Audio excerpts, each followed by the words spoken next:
¿Escuchas?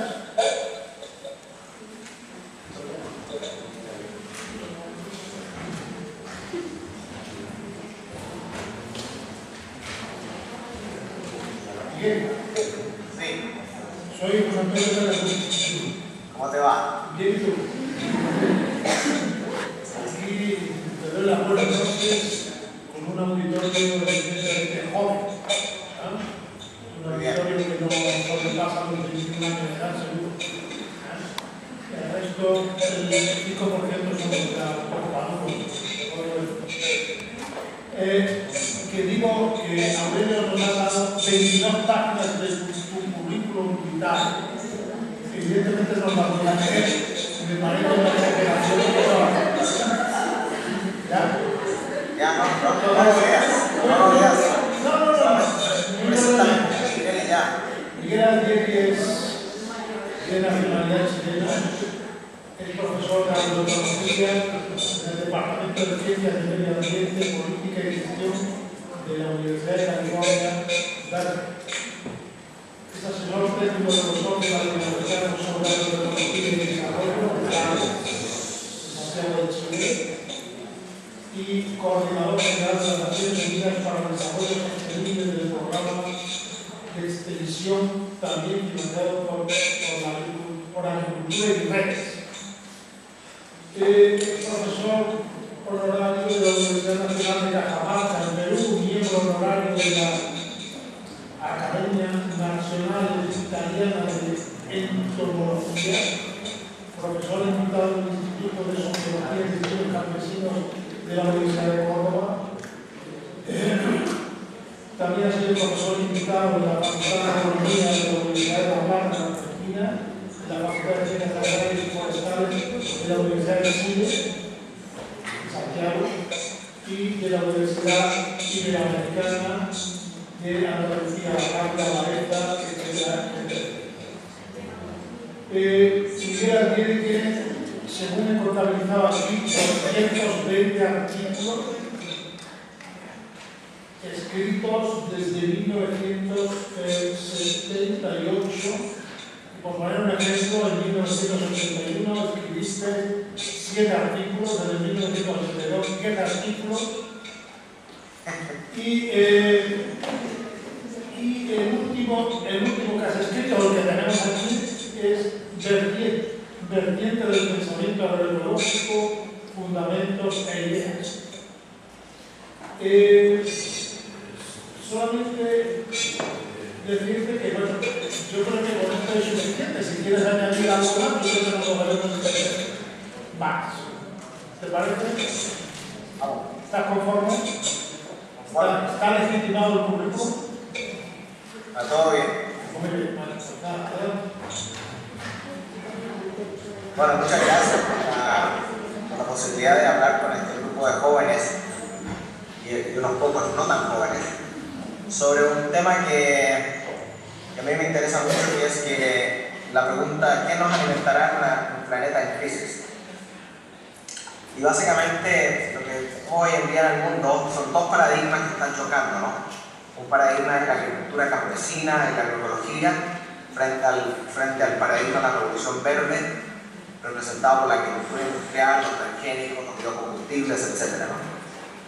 En el mundo hay aproximadamente 1.500 millones de hectáreas de agricultura, del cual el 80% son monocultivos de los que ven ahí en la pantalla, de básicamente pocos cultivos que nos alimentan. Nosotros como humanidad estamos dependiendo solamente de 25 a 30 cultivos para nuestra alimentación, siendo que podríamos estarnos alimentando con más de 10.000 plantas diferentes.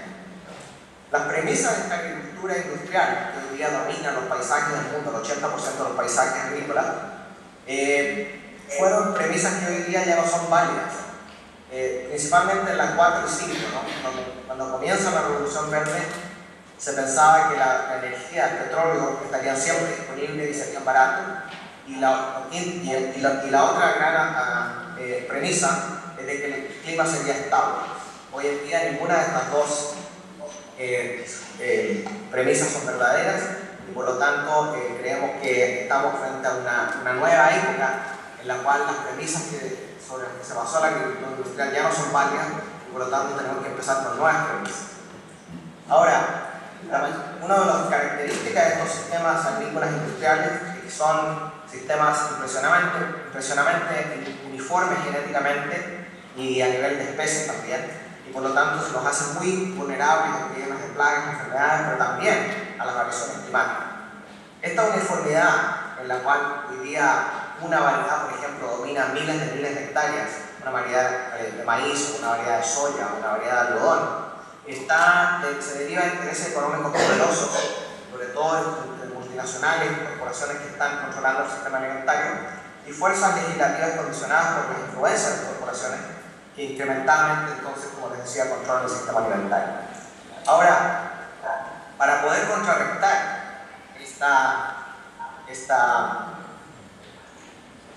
algo pasó aquí.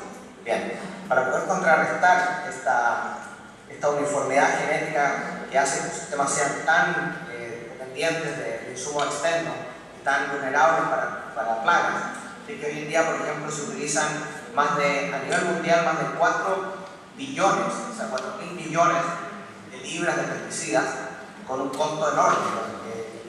El impacto ambiental aproximadamente son 8 billones de dólares anuales. Si nosotros calculáramos la externalidad de los pesticidas, hay más de 450 especies de artrópodos resistentes a más de 1.000 diferentes pesticidas, por lo tanto hace que esta guerra sea futile. Y las pérdidas que tenemos hoy en día, plagas, es más o menos el mismo nivel que existía en los años 40, 50, que era el 32%, 35% antes de cosechar los cultivos.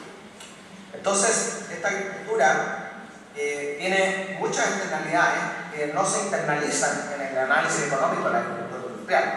Ejemplo, la erosión del suelo, las emisiones de gases invernadero. El 32% de los gases invernadero son producidos por la agricultura industrial. La contaminación del agua, la pérdida de biodiversidad, los impactos sobre la salud humana. Hoy en día tenemos epidemias de obesidad en este país, tenemos problemas de diabetes, problemas cardíacos que están muy asociados a la dieta, que está asociada con la agricultura industrial.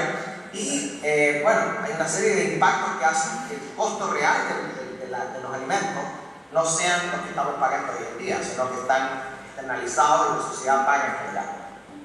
Por otro lado, tenemos un agravante que tiene que ver con el cambio climático. O sea, lo que se predice es que el clima puede que cambie en su temperatura promedio global, que suba entre 1 y 5 grados.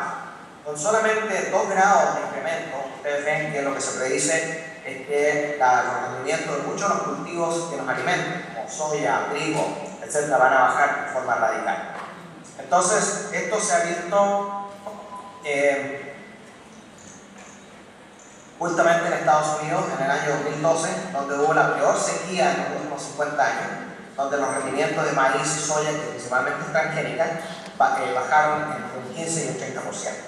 Ahora, estas dietas que nosotros estamos teniendo, sobre todo carnívoras, ya no van a ser posible mantenerse porque son muy exigentes en agua y esa agua no existirá en muchas regiones de nuestros países, sobre todo en el Mediterráneo. Por ejemplo, 1 kilo de carne requiere 15.000 litros de agua y un cereal necesita 1.500 litros de agua. La gran pregunta es, ¿vamos a tener el agua para mantener estos sistemas de bienestar? Sin embargo, a pesar de estas predicciones, los monocultivos siguen avanzando en dos maneras. Uno, a través de los cultivos transgénicos, donde en el mundo ya existen aproximadamente unas 180 millones de hectáreas de cultivos transgénicos. Son principalmente 4 cultivos los que dominan los paisajes del mundo. Entre ellos, como ven acá, es soya, maíz, algodón y canola.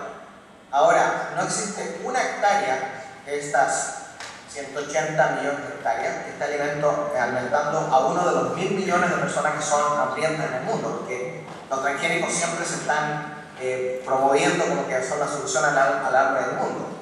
Resulta que no hay una hectárea de estas 180 millones de hectáreas que alimente a uno de los 1.000 millones de pobres que son hambrientos en el mundo. Ese es el problema que nosotros tenemos. ¿Por qué? Porque los únicos cultivos que potencialmente serían alimenticios son el maíz y la soya, pero resulta que el 50% de la soya y el maíz van para alimentar ganado, y los pobres no pueden comprar carne, y por otro lado el otro 50% va para alimentación de carne.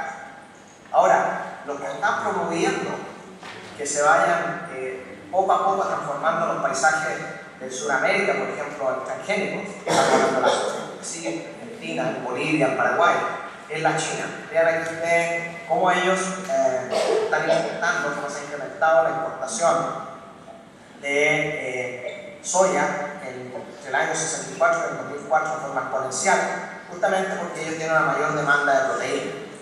Esto ha creado señales económicas para que los paisajes de Sudamérica se vayan transformando. En el caso de Argentina, aquí ustedes ven cómo se van incrementando la soya transgénica tanto en área como en producción.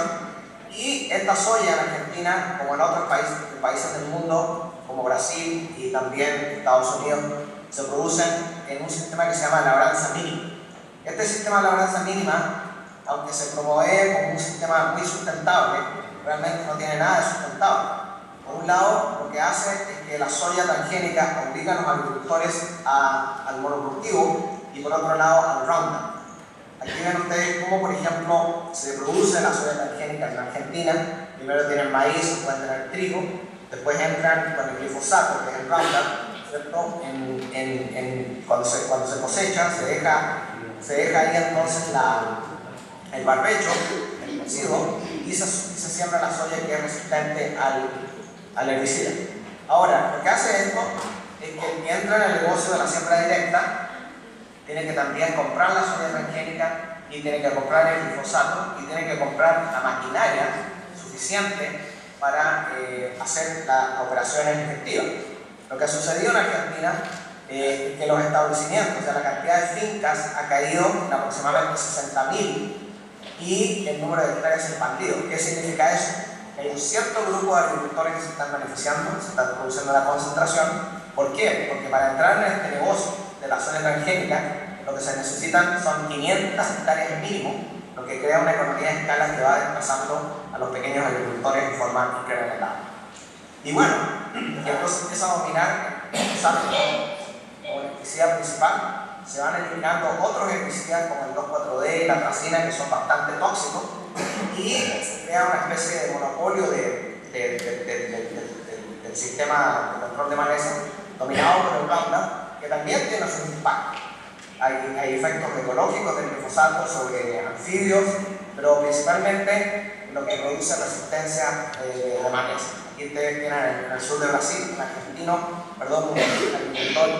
del sur de Brasil, en el cual tienen un punto de maleza que es resistente al Roundup, lo cual no se puede controlar con Roundup. Hay aproximadamente 21 especies de maleza ya resistentes.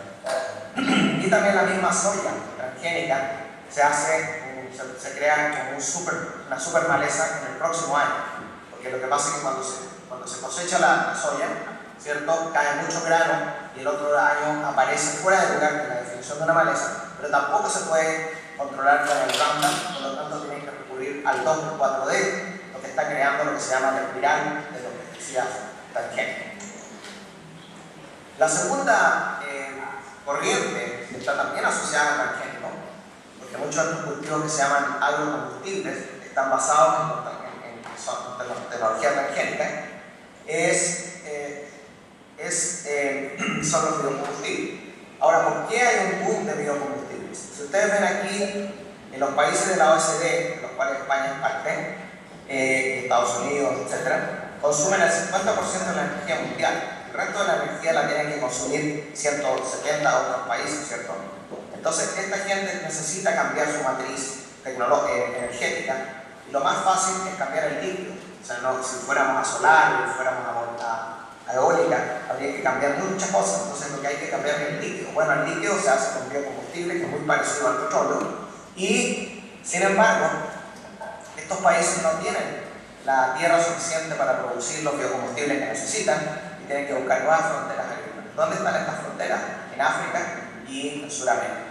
Y aquí vemos cómo se están expandiendo los cultivos energéticos como el maíz, la caña, la soya, la palma africana, cómo están cayendo las áreas dedicadas a cultivos como arroz, como papas, como trigo, y cómo se van asociando esto a un incremento en el costo de los alimentos. Ahora, este proceso se llama de buscar estas nuevas tierras en América Latina y en África, principalmente en África, es un proceso de acaparamiento de tierra. es decir, son grandes gobiernos como China, como los Emiratos, pero también multinacionales, que ya tienen en sus manos más de 70 millones de hectáreas, el 75% de ellas en el área subsahariana. Y aquí ustedes ven que en América Latina también hay un proceso de acaparamiento de tierra, pero es un proceso más interregional, en el sentido que son los mismos brasileños, o los mismos argentinos o colombianos que se están tomando tierra dentro del territorio. En África, principalmente China, los Emiratos, algunas empresas también multinacionales, en las cuales ahí, en esa tierra, esas 60 millones de hectáreas que tienen en sus manos en África, se produce comida o se produce biocombustible no para los africanos, sino para sus propias necesidades de los países que se apoderaron. Entonces, la respuesta clave es de que la agricultura industrial, representada por los extranjeros, por la población verde, por los biocombustibles, solamente produce un 30% de los alimentos para la población global. Sin embargo, ellos controlan el 80% de la tierra. Pero también utilizan el 70 al 80% de la tierra arable, el 70% del agua y el 80% de los combustibles fósiles, produciendo un tercio de lo que hace el invernadero. O sea, esta agricultura industrial, que ocupa el 80% de la tierra, solamente produce el 30% de los alimentos que nosotros comemos hoy en día. Entonces, cuando analizamos el problema del hambre, hay que pensar en varias cosas. Por un lado, en que la mitad de la población mundial está mal alimentada, son aproximadamente unas 3.400 millones de personas, que por un lado sufren de hambre o de nutrición u obesidad. O sea, hay gente que come demasiado pero de lo equivocado. 33 al 40% de la comida que se produce por esta cadena industrial se desperdicia en la producción, transporte, venta y hogares. 25% va al sobreconsumo, a la obesidad. Y en Europa y en Estados Unidos, una persona como nosotros aproximadamente bota 100 kilos de desperdicio de comida por año, suficiente para, si lograran juntar toda esa comida que todos botamos, básicamente podría alimentar al África en forma inmediata. Pero realmente, si nosotros miramos la historia del desarrollo agrícola, por ejemplo en América Latina, vemos que primero comienza con la Revolución Verde, la cual no impacta a los pequeños agricultores. Segundo, empiezan las políticas de ajuste estructural en los 80 y 90, donde se empiezan a remover las tarifas arancelarias, se remueve el modelo agroexportador, la eliminación de la Reserva Nacional de Alimentos, para preparar el terreno para que es la época actual, que es la del comercio libre, donde entra el Tratado de Libre Comercio, ¿cierto? La OMC, los subsidios, la sobreproducción en los países del norte, que después botan su sobreproducción en los países del sur, básicamente forzando a muchos agricultores a salir de sus tierras. Por ejemplo, de México. Acá en California tenemos una migración constante de gente de México que ha sido desplazada de sus tierras por este modelo.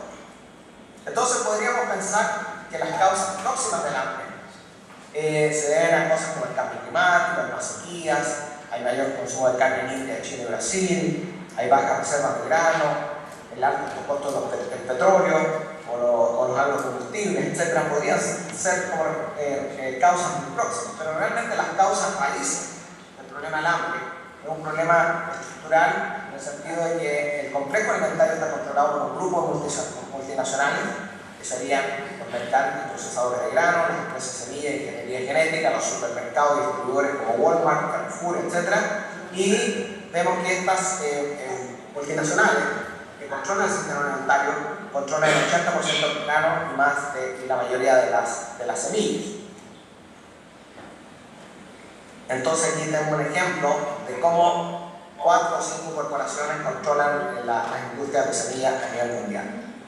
Entonces, Jan van der Poel, que es un sociólogo rural wageningen, plantea que hay unos imperios alimentarios que por un lado controlan lo que los productores producen, qué producen, cuánto producen, para quién producen, a qué costo producen, etc. Y por otro lado, los mismos que están integrados de forma vertical determinan qué comerán los consumidores, qué calidad de comida, cuánto pagarán por esa comida, etc. ¿no? Entonces, esos son los imperios alimentarios que llaman que estrangulan, ¿cierto?, el sistema alimentario. Entonces, ¿cuál es el gran desafío que tenemos nosotros en las próximas décadas? Por un lado, tenemos que incrementar la producción de alimentos de forma sustentable, pero sobre la misma base de la tierra arable, usando menos recursos, en particular petróleo, agua y nitrógeno, en un escenario de cambio climático, crisis financiera y revuelta social creciente. Lo que nosotros planteamos como agroecólogos es que esto no será posible con el modelo agrícola industrial y sus nuevas derivaciones biotecnológicas, ¿cierto? Y lo que necesitamos es una nueva agricultura que tenga las siguientes características. Una, que sean modelos agrícolas independientes del petróleo, que sean agroesistemas de bajo impacto ambiental, que tengan una huella ecológica baja, que sean resilientes al cambio climático, que sean capaces de enfrentar las preocupaciones que se vienen, no solamente de resistirlas, sino también de recuperarse. Una agricultura multifuncional que provea servicios económicos, sociales, culturales, ambientales, y que sea la base de lo que nosotros llamamos los sistemas, ¿cierto?, agrícolas locales, que ya no podemos seguir pensando en sistemas alimentarios, ¿cierto?, que son globales. Entonces, dentro de todas las posibilidades de las agriculturas que mezclan diversidad con productividad, nosotros lo que andamos buscando es esta agricultura que tenga alta productividad, alta diversidad, alta eficiencia, en el sentido que no requiera insumos externos, tenga altas tasas de reciclaje e integración a la ganadería y agricultura, o sea, sistemas biodiversos que sean capaces de propiciar su propio funcionamiento. Y bueno, si nosotros nos ponemos a pensar quiénes hacen este tipo de agricultura en América Latina, son los campesinos. Yo no sé si ahí ya les habló Carlos Venegas y otra gente, en los cuales vemos que en América Latina nosotros tenemos una gran cantidad de campesinos que todavía permanecen, en algunos casos más de 5.000 años de generación en generación. A nivel mundial se calcula que hay 1.5 billones, o sea 1.500 millones de campesinos, unas 380 millones de fincas, que ocupan solo el 24% de la tierra agrícola y en general sus fincas son menores de 2 hectáreas. Ahora, estos campesinos han sido muy importantes porque han sido capaces de ser guardianes de la agrobiodiversidad. Por un lado, tienen 7.000 cultivos diferentes y aproximadamente mantienen en sus manos unas 2 millones de variedades alimentarias adaptadas a miles de geografías, microclimas, suelos y ecosistemas. ¿Ok? Y la mayoría de estas semillas son semillas criollas, o se llaman en inglés landrace. Dice que la Revolución Verde solamente produjo la Revolución Verde solamente produjo 7.000 variedades de semillas y los campesinos tienen en sus manos 2 millones de variedades. Un ejemplo son los maíces de México, ¿cierto? Las diferentes razas que están adaptadas a diferentes niveles de altitud y de precipitación. Ustedes pueden encontrar maíces en 1.000 metros con 0 nivel de agua. Y un ejemplo de esto es que se llama el maíz del cajete, que es un maíz que hay en las zonas altas de la Mixteca, en Oaxaca, México, donde ustedes van a ver que campesinos tienen un sistema particular de seccaria. Con el cajete, con esta herramienta hacen un cajete, después hacen un hoyo en este cajete y ahí siembran 2 o 3 granos de este maíz. Y este maíz es capaz entonces de germinar sin la necesidad de agua, sin necesidad de lluvia. Ahora, no es solamente la semilla y sus características genéticas que le permiten adaptarse a estas condiciones, sino que el conocimiento campesino de cómo manejarla, a qué profundidad sembrarla, cuándo sembrarla, qué unidad de humedad del suelo tiene que haber para que esto resulte, etc., es lo importante. O sea, la diversidad genética que existe en estos sistemas está ligada a la diversidad cultural. Si nosotros eliminamos la diversidad cultural, eliminamos la diversidad genética y viceversa. Ahora, estas redes de campesinos a nivel mundial producen entre el 50 y el 75% del alimento que consumen en la población mundial. O sea, en el 20% de la tierra, 25 al 30% de la tierra, usando 30% del agua mundial y 20% de los combustibles, o sea, 20% del petróleo, estos campesinos en 25 a 30% de la tierra producen el 50 o 75% del alimento. Imagínense si nosotros les diéramos el 50% de la tierra. Ya el problema del hambre podría ser eliminado fácilmente. Estas fincas son muy productivas. Es lo que se llama la paradoja de la productividad, la relación inversa entre el tamaño de finca y productividad. De hecho, en Europa, un estudio que acaba de hacer Brain demuestra que la productividad de los campesinos es el doble que las fincas grandes y las pequeñas. Y esto ha sido demostrado por estudios que hizo Peter Russell, donde ustedes ven que la productividad total se disminuye con el incremento de la finca, el tamaño de la finca. O sea, productividad total significa no solo la producción de maíz en un cultivo en larga escala versus una pequeña escala, sino qué es lo que produce en forma total el sistema. Es decir, el pequeño agricultor utiliza maíz con frijol, con gallinas, con fruta, etc. Eso es la productividad total. Y ustedes ven que país tras país esas cosas son dispersas. En la medida que nosotros implementamos el área, nosotros disminuimos la producción total. Y en Estados Unidos, ustedes pueden ver que claramente las pequeñas fincas tienen una producción bruta y una producción neta mucho más alta que la de una gran escala. ¿Por qué esta gran escala en Estados Unidos todavía sobrevive con esas eficiencias tan negativas? Es porque es subsidiado. Es decir, en Estados Unidos hay 20 billones de dólares anuales, pero el 5% de esos insumos, de esas ayudas, se van al 10% de la agricultura más grande. Bueno, estudios que se hicieron hace muchos años en Chile, en el cual participó Raúl Venegas, Carlos Venegas y otros, Raúl, lo que se llamó la media hectárea, se demostró que en una media hectárea se podía producir suficiente comida para alimentar a una familia de 5 personas.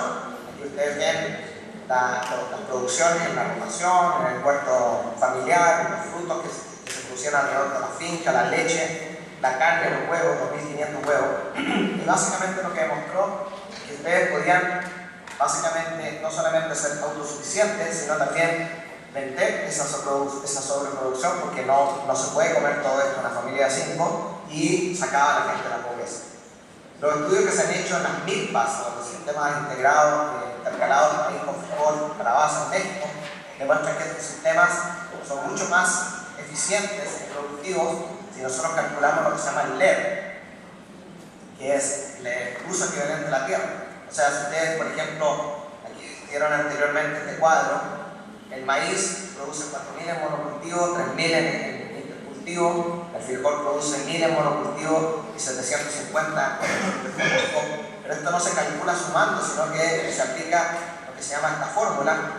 Y esta fórmula entonces les permite a ustedes calcular un valor, que si es mayor que 1, significa que el policultivo sobrevive al monocultivo. O sea, se necesitan 1.5 hectáreas de monocultivo para lograr la misma productividad de un sistema de policultivo de 1 hectárea. Entonces la agroecología es una ciencia que por un lado recoge los avances de la ecología, de la antropología, de las ciencias agrícolas básicas, agronómicas, ecología económica, etc.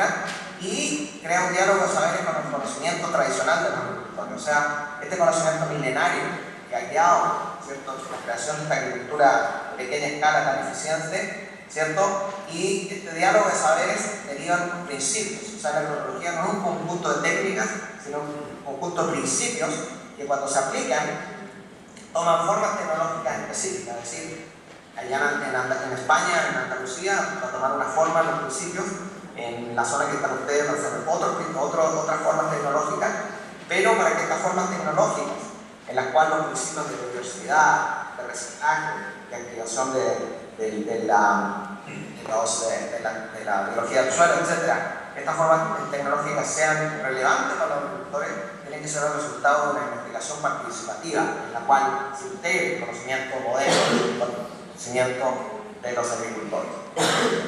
Un ejemplo de cómo se ha aplicado la agroecología es Cuba, donde nosotros sabemos que después de que cae el bloque socialista, Cuba se encuentra sin petróleo, sin fertilizantes, sin pesticidas, y se empieza rápidamente a aplicar la agroecología en la agricultura campesina, tanto rural como a nivel urbano. Y vemos, por ejemplo, que antes, estos son los diferentes cultivos, y acá vemos que estas barras más claras era la producción de los campesinos, o sea, la contribución de los campesinos a la producción total de diferentes rubros. Eso fue antes de lo que llaman ellos el periodo especial, y después del periodo especial ustedes ven que hay un incremento radical. O sea, los campesinos son los que logran producir alimentos sin pesticidas, sin fertilizantes. O sea, en los momentos de crisis es cuando los campesinos toman esta liderazgo. ¿Y cómo lo hacían? Bueno, básicamente con estrategia agroecológica, asociaciones de cultivo, integración animal, rotaciones, abonos verdes, abonos orgánicos, etc. Y aquí tenemos un ejemplo de una familia campesina Casimiro, con su familia, tienen 10 hectáreas. Ellos tienen un modelo de rotación de cultivos con animales, tienen muchos cercos vivos, muchas barreras vivas, que son de múltiples especies que producen alimentos, que producen forraje, que producen leña, pero que también protegen contra huracanes, que ya les voy a decir cómo. Y un análisis que hizo Fernando Funes,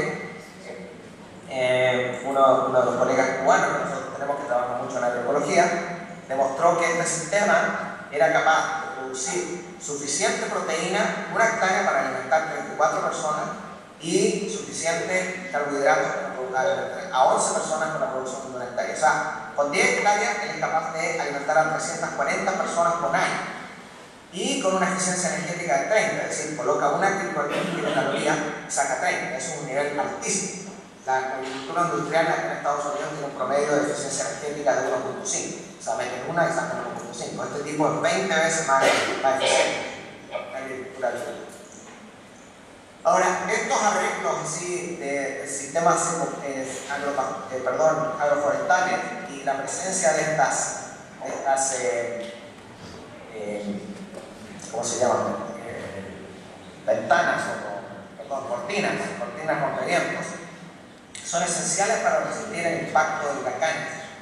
Como se demostró en el año 2008 en Cuba, donde hubo 3 huracanes, y en una cooperativa que se llama Rafael Sanosa de Santo Espíritu, se demostró que el promedio de la cooperativa tuvo un daño de 73%, sin embargo las fincas más diversificadas tuvieron un daño de 60%, que es bastante alto, porque hubo 3 huracanes.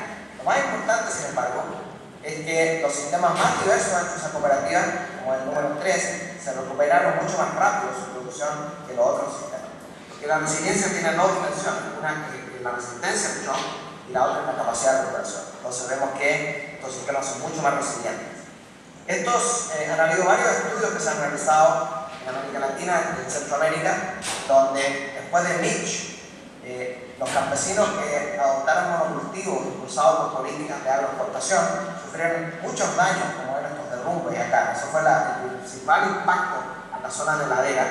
Y muy cerca de esa finca, aquí se encuentra otra finca agroecológica que casi no tuvo daño, justamente porque utiliza botas de suelo, siembra en contorno, sistemas agroforestales, etc. Y aquí vemos que claramente en Honduras hubo una reducción dramática del impacto del huracán, entonces la cantidad de derrumbe en los sistemas agroecológicos diversificados versus los derrumbes en los sistemas, ¿cierto?, que son de monocultivo.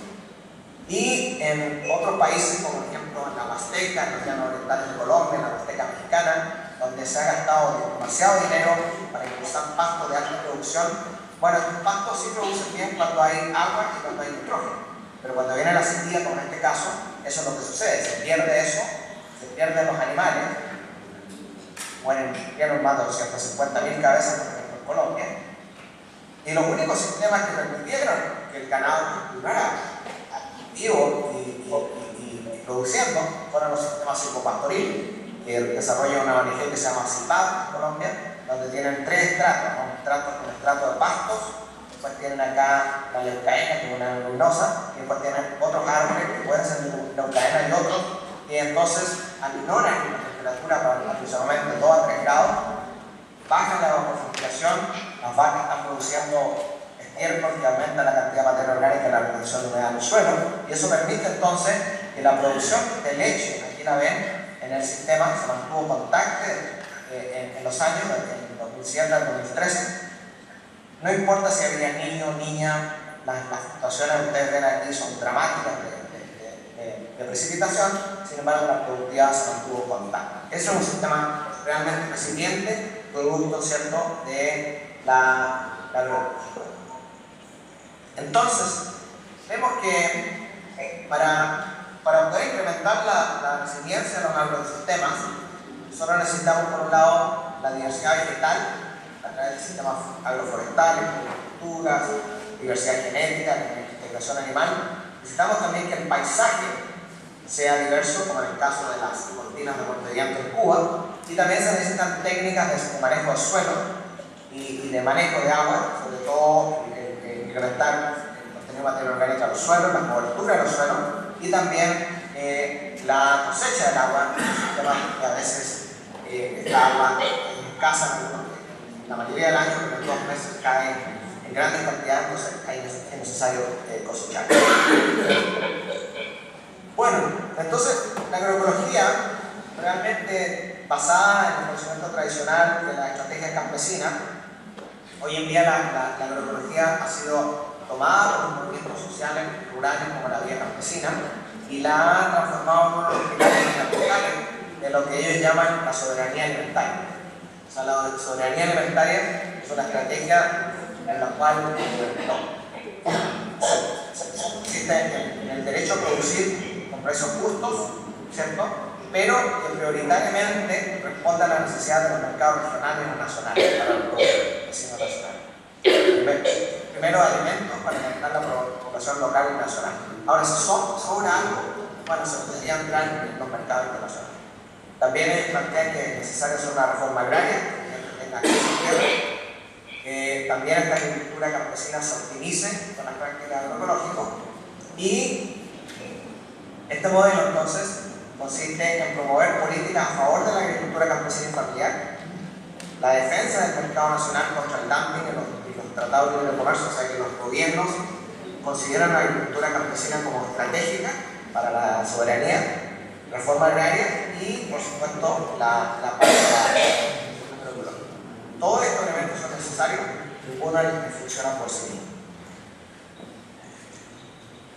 Bueno, y por otro lado, la agroecología, al promover la producción, ¿cierto? Y acortar los circuitos entre consumidores y productores, crea bypass, una ruta alternativa, ¿cierto?, a estos imperios alimentarios, en el cual los mercados campesinos, los territorios autónomos, todas estas iniciativas en las cuales los consumidores y los productores trabajan en forma conjunta, permiten entonces que se organice una economía solidaria alternativa. Eso no significa que hay que seguir la lucha contra los imperios alimentarios, porque sí pueden lograr ciertas avenidas interesantes. Un ejemplo, en el sur de Brasil, ustedes saben que Brasil ahora tiene una ley nacional de una ley nacional de agroecología y agricultura urbana, en la cual, por ejemplo, el gobierno garantiza la compra del 30% de los alimentos de producción por los pequeños agricultores para lo que se llaman los mercados, ¿cierto?, sociales, ¿sí?, para las escuelas, para los hospitales. Y vemos, por ejemplo, en un pequeño pueblo del sur de Santa Catarina, en Brasil, uno de los alcaldes era un agricultor agroecológico que ahora es alcalde. Y bueno, empieza a promover las ferias agroecológicas en las cuales actualmente la municipalidad les da un espacio a los agricultores con la condición de que los productos sean más baratos que los convencionales. Es muy raro que suceda con la agricultura ecológica y generalmente los precios son más altos. Aquí la cuestión es que se crea una solidaridad con los consumidores y de esa manera entonces, por un lado, los consumidores consumen estos productos que son buenos para su salud, por otro lado, ellos tienen asegurado un mercado y de esa manera se crea un mercado solidario. Por otro lado, se crean industrias, microindustrias, agroindustrias en los pueblos. ¿Para qué? Porque resulta que si van a entrar en lo que se llaman los mercados institucionales, donde van a dar comida para las escuelas, a los hospitales, no solamente le van a dar lechuga y tomate a los niños, sino que tiene que haber también leche, quesos, etcétera, jamones. Entonces se crean esas agroindustrias y aquí tenemos un ejemplo de las meriendas, ¿no? Estos son lo que se enviaría, por ejemplo, a una escuela. Estas son diferentes meriendas que se envían, en un número de 40.000, por ejemplo, por semana, hay que organizarse. Y de esa manera entonces se hace un bypass al sistema alimentario industrial. Entonces vemos que en América Latina tenemos varios polos de innovación. Tenemos por un lado Cuba, como el ejemplo de la agricultura sin petróleo. En Centroamérica todo el movimiento campesino, que es un movimiento que permite que exista una transferencia horizontal de información entre campesinos. En México todo el trabajo de la biodiversidad, la agroecología comunitaria. En Brasil los movimientos rurales sociales, la explosión agroecológica académica, las políticas agrarias. Y en la región andina todo lo que tiene que ver con la regulación y la construcción de la agricultura milenaria, ¿cierto?, preincaica. Y tenemos que, por un lado, también tenemos un movimiento social fuerte, que representado por Vía Campesina, Maela y SOCRA, que es una sociedad científica que es la que trabaja de forma conjunta con los movimientos sociales. Y tenemos muchas iniciativas legales, como por ejemplo en Ecuador, en Bolivia, que reconocen la soberanía alimentaria en sus constituciones, Brasil, el Plan Nacional que les hablé, Venezuela, Nicaragua, también tiene una ley de seguridad alimentaria y promoción de la agroecología. Lo que sucede ahora, el gran desafío, es que a pesar de que hay estos logros de influenciar y cambiar las políticas agrarias, es que existe una gran distancia todavía entre lo que dice el texto, la ley y su implementación. Y esos son desafíos que muchas veces son muy difíciles de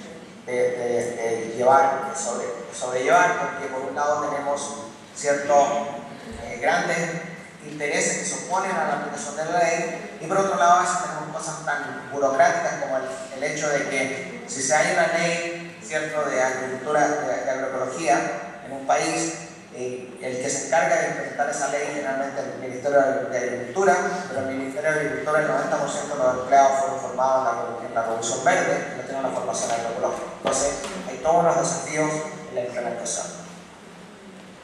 Bueno, para terminar, hay un estudio muy interesante de Bagley y Perfecto de la Universidad de Michigan, donde demuestran que calculan que si en diferentes cultivos, si el valor de esta razón que ellos calcularon fuera mayor que 1, significa que existía el potencial para producir más con sistemas agroecológicos, y vemos que en los países en desarrollo existe un mayor potencial productivo agroecológico que en los países industrializados. La razón es que en estos países y en desarrollo todavía existe, por un lado, el conocimiento milenario, todavía existe el germoplasma, las semillas y las variedades, las razas animales adaptadas a las condiciones locales, y por otro lado existen los movimientos sociales que están organizados y que están pidiendo entonces que se haga una promoción de la agroecología, o sea, poniendo presión sobre el gobierno para que estos cambios de escalonamiento en la agroecología se den. Bueno, eso es lo que yo tenía preparado para ustedes. Ha sido todo muy rápido, pero si existen algunas preguntas o algunas observaciones, estaría dispuesto entonces a que entremos a un momento de diálogo.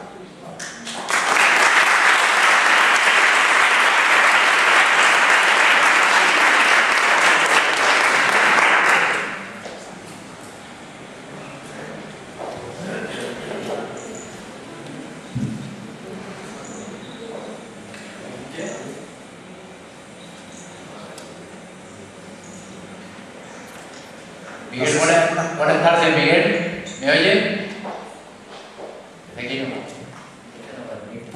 Si alguien le quiere hacer una pregunta, se la repito.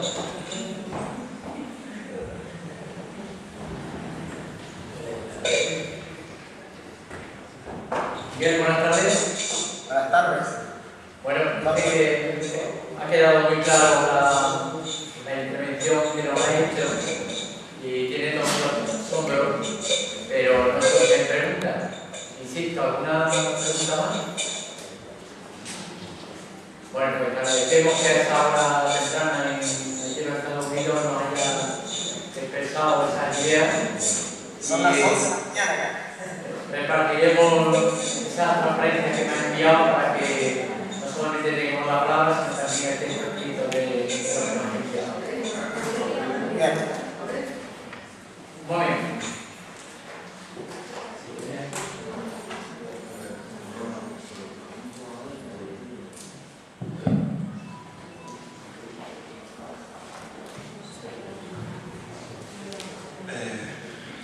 Miguel, no sé si me escuchas. Si te acercara al otro micrófono sería mejor. A ver.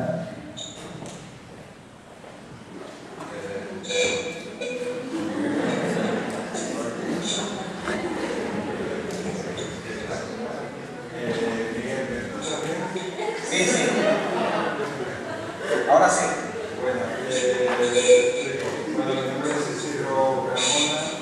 Como me pusieron Isidro y aquí es el patrón de los trabajadores, soy ingeniero agrónomo.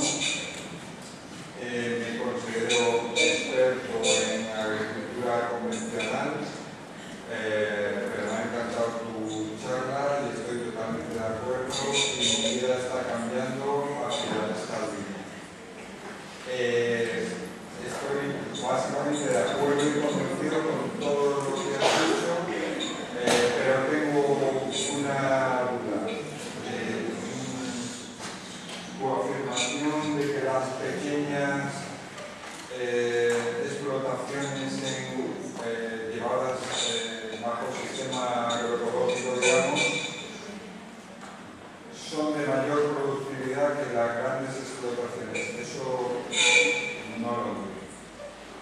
Ya. Ejemplo, si tú mides, por ejemplo, producción de maíz en una pequeña escala versus producción de maíz en una gran escala, es muy posible que la gran escala va a tener una mayor producción de maíz. Puede ser que tenga 12 toneladas contra 2 toneladas de maíz en la pequeña. Por lo tanto, se concluiría que la gran escala es más productiva. Lo que pasa es que los pequeños agricultores no solo producen maíz, sino que producen maíz con frijol, con huevos, con frutas. Y cuando tú sumas eso se llama la producción total. Esa producción total es mucho mayor por área que en la gran escala. O sea, no estamos mirando papas con papas, sino que estamos mirando la producción total del sistema como todo. Por otro lado, no tenemos que solamente mirar producción en toneladas por hectárea, sino que se tiene que mirar en toneladas por hectárea por unidad de, por ejemplo, por unidad de energía, por unidad de agua, por unidad de nitrógeno. Si tú haces la medición de esas eficiencias, los datos que nosotros manejamos demuestran que los sistemas a pequeña escala son mucho más eficientes en la utilización de los recursos. Y eso te lo da el Land Equivalent Ratio, ese valucito que te dije, leer, que cuando tú haces la medición de la productividad por cultivo versus monocultivo y te da un valor mayor que 1, significa que tú necesitas más área de monocultivo para producir la misma área de monocultivo. O sea, 1.5 significa que yo necesito 50% más tierra en monocultivo para igualar lo que yo voy a obtener en una hectárea de polvo. Entiendo, pero bueno, no se trata de compartir o no, se trata de compartir o no, aquí lo que se trata es de ver los datos científicos, no todos están publicados. Entonces, y no están financiados por la Monsanto, porque también la mayoría de las publicaciones que salen de la Facultad de Agronomía vienen financiadas por las empresas clínicas. Entonces, bueno, aquí estamos hablando de investigación independiente con datos de FAO. Vamos a hacer este tipo de cálculo. Y esto es una cosa que ya está en la literatura, está más que aceptado. es que yo creo que no todo es productividad, aparte tiene que haber seguridad alimentaria, soberanía alimentaria, o sea que por eso te apoyo en todo lo que has dicho. Ahora, en cuanto a la productividad, imagínate que las grandes superficies no es cuestión de semilla, es que están más asesoradas. Lógicamente tienen menos superficie perdida en cuanto a terrenos improductivos, a caminos, a infraestructuras, es decir, bueno, sí, lo que es así.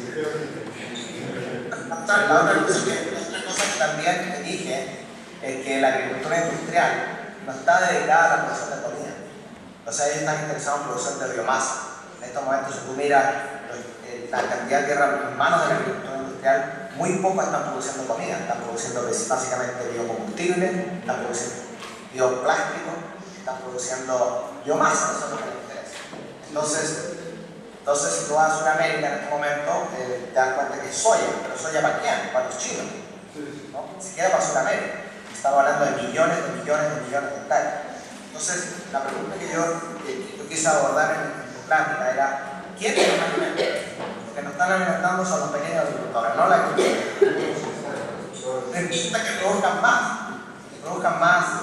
soya o que produzcan más esto. Tampoco importa eso desde el punto de vista de alimentar a la gente. Bueno, enhorabuena en tanto eso. Gracias, mi amado. ¿Alguna otra pregunta? Bueno, pues muchísimas gracias, Miguel. Nos ha dejado todo bien informado. Bueno, buena jornada por allá y yo no sé si tienen más eventos mañana o qué, pero espero que les haya servido y les deseo mucha suerte y a los jóvenes que se interesen más en la agroecología. Allá en España, en la Universidad Internacional de Andalucía, hay un máster en agroecología y yo creo que hay caminos para seguir explorando estos temas. Muchas gracias. Muchas gracias.